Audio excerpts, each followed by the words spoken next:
There's no reason for that. Okay, I went off the deep end. But anyway, Ben Shapiro. Well, I'm going back. This is why I wrote his name down, because I forget. I get off the deep end. I get off topics. So Ben Shapiro himself, very smart. He's a great debater, and no one wants to debate him because he'll win, because he's smart and he has logic and reason on his side. People ask him, like, what happens if you meet someone on the left who's as smart as you are, and they win? And he's like, who are they, and when has that happened ever? And I'm like, oh my goodness. So there's a little bit of arrogance in that too. But he does have truth on his side. He doesn't do it with gentleness and respect. He's playing to the crowd. When you eventually, you're not left with a feeling like, yeah, I should probably listen to that guy. You're left with a feeling of resentment if you lose against a guy like that. No one wants to debate him because they don't want that attitude. They don't want that cynicism. They don't want that feeling of superiority. They don't want that. I really thought I was going to get out of there, and now we might die. Freaking A. Actually, no, we don't have chaos on. I might not die. I thought that stun bomb was not ours. Lockdown mentality just eating my brain up. So what happens, I listen to Ben Shapiro maybe like once a week, maybe twice a week. First off, it eats my bandwidth up from my phone. Secondly, I start getting angry. I start getting very cynical because he says very true things. He is on the par with reality. And I only caught him on saying a couple things which I disagree with and are just straight up wrong. Very few. Because he really goes by reason. His book, I want to get his book, The Right Side of History, just because I really like the way he thinks. But when I start listening to him too much, I get angry. Like, and he's even said this himself. He's like, I try not to, but I can't help it. It's the realm I'm in. I'm in politics. Sometimes I just get angry, and I can't get out of it for a while. And I am not immune to this. And it happens to the best of us. You live in this world where people just don't listen to reason and sense. Then sometimes you get beyond flustered. You know, that's when I'm like, yo, if you're a Christian, you could just be like, Jesus, help me turn the other cheek. But, you know, he's unorthodox. But I start getting, not necessarily angry at the opposition, but the way I explain myself or justify myself. Because the conversations I have here, I also talk with my wife about, because, you know, she is a unique person too. Whatever I learn, I can't just assume gets transferred to every single party in my household, and they don't believe it. I'd be a dictatorship. The idea is that I convince people when you get baptized, we believe it's a sign that you identify yourself with a specific body of Christ. I'm going to leave it up to my kids to make that decision. That's their choice. We have a child dedication in our church. We're going to teach them truth. We're going to teach them the good Judeo-Christian tradition, which makes a good society.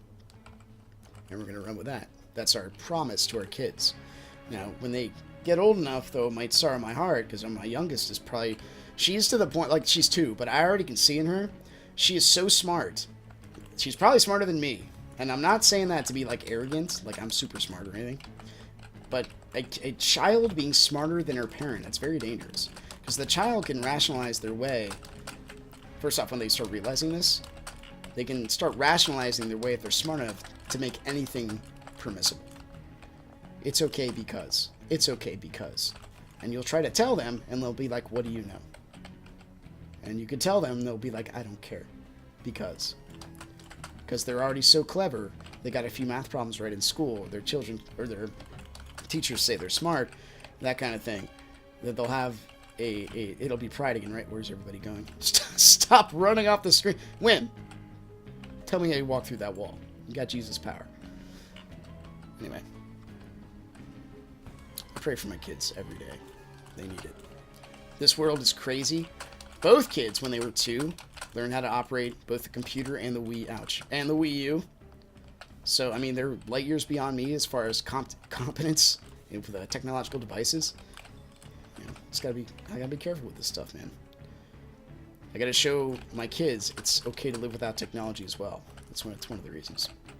You don't need it. I have a degree in electronic engineering. I was actually an administrator for Shields Oncology for a while. Networking, computer networking. Now, my karate instructor is actually CEO of his own business.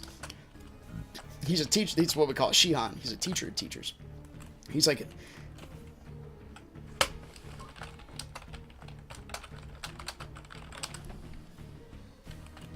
So he's even like, it's amazing how far you come. You're like reverting back from technology.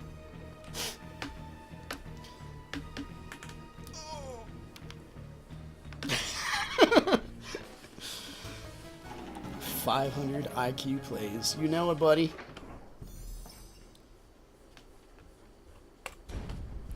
So I got literally 15 minutes before I gotta bounce out of here.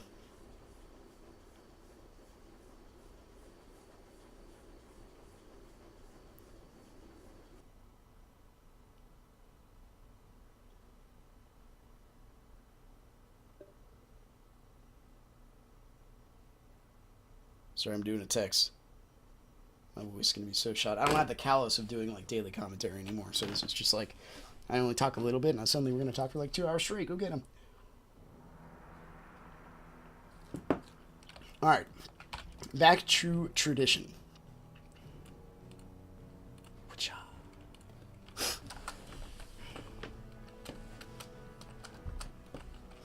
Tradition. So we can talk about Catholicism for a little bit because that's on par with tradition. So what did we talk about there? We talk about love. We talk about Jesus.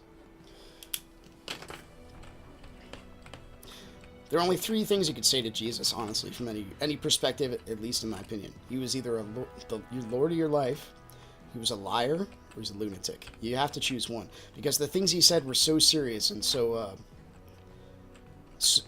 like, they were recorded from many different perspectives. But the gist is still the same. I still, like, the book of John was actually, I believe, written in counter perspective to Gnosticism, which was, the Greek word for no, because they were devaluing the deity of Jesus Christ. So he was very specific in that book to really raise that point. Anyway, what are we doing? Yes. So Catholicism. Catholicism is very interesting. If you didn't know, just in case you didn't know, there's a difference between Christianity and Catholicism. I actually talked with this guy named Tuan, who did not know. He thought the Vatican and Christians were the same. Now, Catholics also believe in Jesus, and they say they don't pray to Mary, but then they do. It's very interesting. You say one thing and do another, right? You gotta watch out for coherence. Now, one thing that's a big Catholic belief is the give me a minute, it's coming to me. The Vicar of Christ, that's it. So what the Pope is basically, darn right we're doing it. The Pope is basically Christ on earth. Whatever the Pope says, you take it as if Christ is saying it. Nowhere in church, in scriptural history, is this recorded. Now, what he said to Peter was, I will give you the keys to my kingdom, and the key, darn it, my brain, the keys to heaven, and, I'm not going to quote it, but he gave Peter some, because I can't quote it accurately off the top of my head, he gave Peter the keys to the kingdom, the keys to hell. Whatever you loose on earth will be loosed in heaven. Whatever you loose in hell will be loosed, something like that. But he gave Peter some authority. Peter was considered to be the first vicar of Christ. So therefore, Peter was Christ on earth when Jesus was gone. Now, that's a very, very far stretch. To the point where, like, no, just ascribing that the Son of God could be somebody else whenever, just because they hold a specific position. To me, that's very far-fetched. They're also creedal. Catholics believe in certain creeds that, like, again, they won't pray to Mary, but they will. And so when I asked a Catholic, I was actually going to have breakfast with the guy this morning, but he couldn't make it. But when I asked him, I'm like, why do you pray to Mary? Christ already tore the veil. So the veil in the priest, like the temple, was meant to be the place where, like, you couldn't go any further than this spot. The high priest had to go in your stead, this point onward, in order for the sacrifice for Israel to be made. When Jesus died, the reason why he specifically talks about the veil being torn is because there is no longer a high priest necessary for anybody to go to that point and commune with God. Everybody can do it now. We all have personal relationships with him. We can all call out to God through Christ. That was the whole point of that. So to say that we have to pray to Mary, that we have to pray to somebody else, kind of violates what Christ did, at least in my opinion.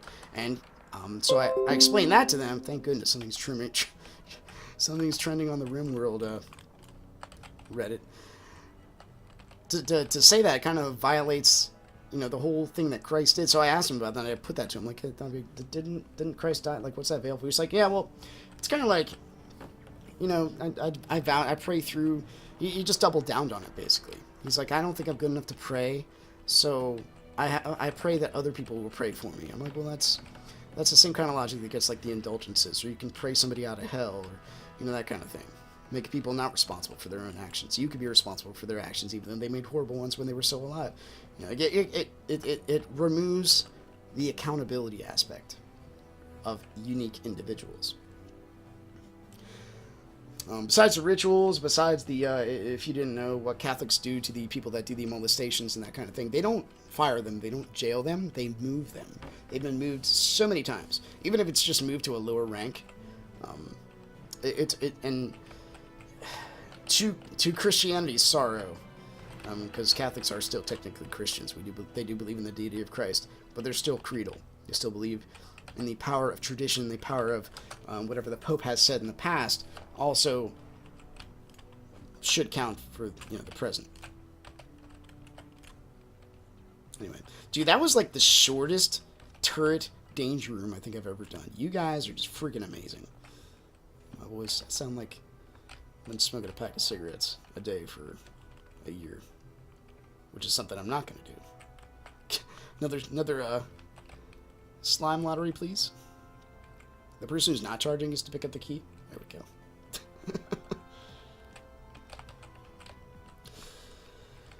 So let's see, that was the Catholicism.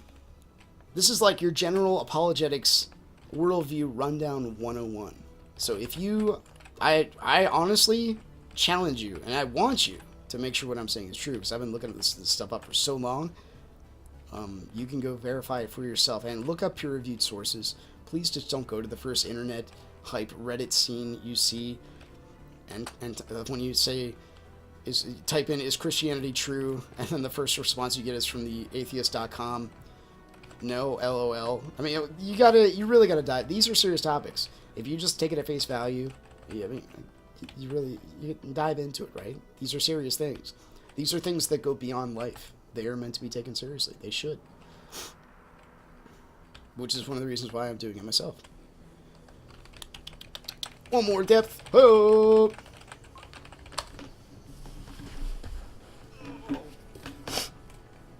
So that's Catholicism. I still have a couple things written down here. We talked about Shapiro. Yeah, I had something to the list. The sense of joy, Buddhism. Actually, the only thing I have two things. And if there's anything else you want me to talk about in these 7 minutes I have remaining, please pop it up in chat. Honestly, keep, dude. We got this. We got this. Because otherwise I'll talk about Islam for a minute. I actually have a Sunni Muslim that I get to converse with. And the last job I worked actually had a 30% Muslim population.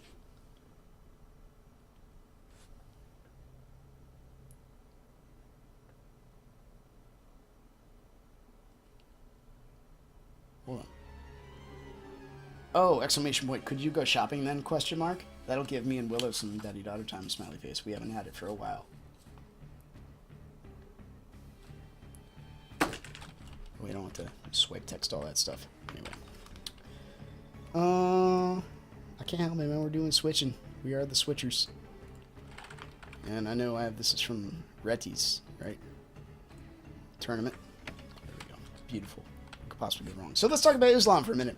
The Muslim faith. So there's two things. Well, there's a lot of things. I'm so sorry. But there's a character of Muhammad. Let's talk about him for a minute.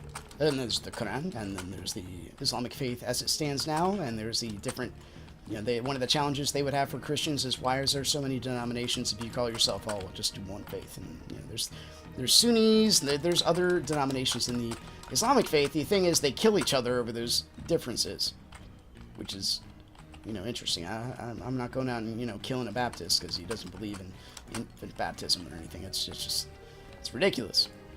The whole religion itself is based on unforgiveness. When you look at the way that God introduces himself in the Quran versus the Bible, he introduces himself by strength. The Islamic faith has been a religion of conquering its entire longevity. The main split comes from the belief that Abraham, we should have been hit there. Abraham, when he had his son, Isaac was the promised son. In the Islamic faith, Ishmael was the promised son. And that's where they believe that a lot of this came from. Dude, I seriously thought that Silverhawk's love turret was just sitting in place and shooting for a minute. So the Quran itself, I'm going to go all over the place with this. I'm going to try to stick within the topic, but it's tough. The Quran was revealed to Muhammad. Muhammad was suicidal, and this is actually in the Hadith. The Hadith is basically like the description of the life of Muhammad. If you read the Bible and you read the Quran, they do not sing the same way. All right, they say the Quran is beauty beyond compare. It is the most beautiful book, but only in the Arabic language. Some apologists, which are people that make defense of the Islamic faith, will say you can only really understand the Islamic faith if you can speak Arabic and understand it fluently. They also believe in abrogation, which means sometimes God will change his mind. If God is a singularity and truth is absolute, how can truth change? It just doesn't make sense. It's kind of like too many bullets. It starts with the flesh and ends with the flesh as well. If God is monotheistic, like we believe in the Trinity, which I can go into, if God is purely monotheistic, he is one. Before he made man, what was he doing?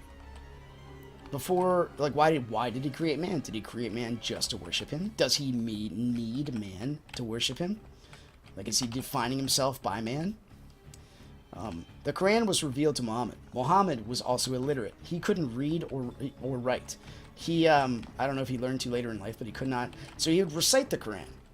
He recited it to various people, and they read on a camel skins, rocks, wood, and about 200 to 300 years later, they finally assembled pieces. And when they did assemble the pieces, they got like 12 different Qurans, and by his different prophets at the time. And the arguments were getting so fierce over what was actually, like, one Quran actually like an extra sutra in it, which is like a Sutta, I think, something like that, an extra chapter, and they were just like appalled. One of the reasons you need Hadith is it's just basically like I'm not going to say fortune cookies sayings, because that kind of devalues what the Quran is, but it's like sometimes they're a paragraph long, sometimes they're a prayer, sometimes it's chant. So it's the Hadith is what was going on in Muhammad's life when he came up with that stuff. The Quran is not sequential. Various things come up at various points, and I don't even know the rhyme or reason of why things are put where and when. But they're in there, and you have to be on par with what's going on in Muhammad's life to understand what's being said. So there's a part in the Quran which says, there's no compulsion in religion, and there's also another part which talks about the end times, saying that, if they do not believe, cut off their heads. There's a part in the Quran that says, you may only have so many wives, except for those your right hands possess. And that is talking about slavery. You can take any woman from any man. In one of the hadith, which is really horrible, they actually advocate raping the woman in front of her husband, which is god-awful, and that's one of the things I can't get behind. And a God would reveal himself to Muhammad, why would he advocate for that? It's a conquering faith. There's even some promises made, like, if you let us conquer your city, we won't kill any of you, we'll just come in. And then he went in, he killed almost all the people and took all the women and cut off their heads anyway. I mean, there's a lot of this stuff in the history of the Islamic faith. Now they're discovering, like, when they do, like, the infrared scanning and stuff on the authentic pieces they have of the Quran, the original Quran, that stuff was actually, like, scratched out and rewritten of their authentic stuff. It's kind of tearing itself apart right now. But anyway, and anytime one philosophy is written by one person with uncontrolled sources, like the Christian Bible with controlled sources. So what happened with the Quran is eventually the guys fought each other long enough that the factions, one Muslim faction killed another to the nth degree. They burned all the other copies of the other Quran, and now they have theirs. So basically the strongest voice won that confrontation. It's also a religion of unforgiveness, where Jesus tells you love your neighbor. They believe more in the eye for an eye mentality. If you don't give them respect, they can just kill you. And that's very much, like, you have to look at the society that also runs these laws. We have Judeo-Christian roots where we are here. The Islamic faith, and where the Muslims are rampant, there's a lot of unforgiveness. There's a lot of hate. He introduces himself. God introduces, as he's revealed in the Quran, he introduces himself. Am I not Allah the Merciful because of my strong right arm, because of my power? In the Bible, get my coughing, dude. In the Bible, God reveals himself. Am I not the God of Abraham and Isaac? Am I not? And he talks about people, even though they're dead, as if they're alive. He says, I am not the God of the dead. I am the God of the living. He doesn't describe himself by his power. He describes himself through relationship, which is very interesting to me. And relationship is what we are all after. So when you look at and I'm going to end on this note. When you really are in the depths of suffering and injustice, you really don't need a philosophy. You need a person. And that's just true. When you're feeling depressed, when you're feeling sad, when your dog dies, your house forecloses, you lose a leg, you don't go read Nietzsche and find out that the white man is superior. You need a person. You need somebody to comfort you, and that's one of the reasons why Christ came into this world. We are married through him. One of the reasons he uses the marriage analogy. He shares our death, and we share his life. Death is that biggest separation. Death is actually. So don't take this twisted. I try not to anyway. This flesh that we live in, it's corrupt. It pulls us. It fights for us. It's stronger. If you look at Elisha, called down in biblical history, called down fire from heaven, killed all the prophets of Baal, 400 of them. The next chapter, Jezebel, a woman, wants to have him killed. He runs from her. What on earth is going on there? This guy has the biggest spiritual muscles in history. The flesh is strong, dude. It's scary. It pulls you. Drug addiction, lust. It is stronger than anything. But when you really look at the suffering aspect of it, you still need a person.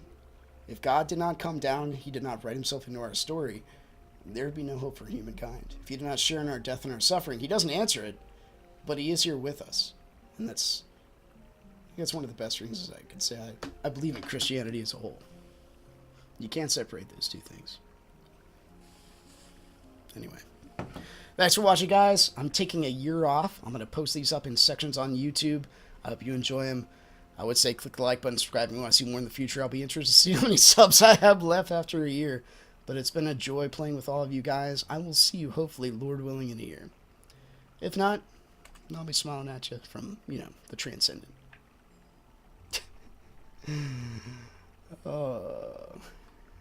Take care, guys.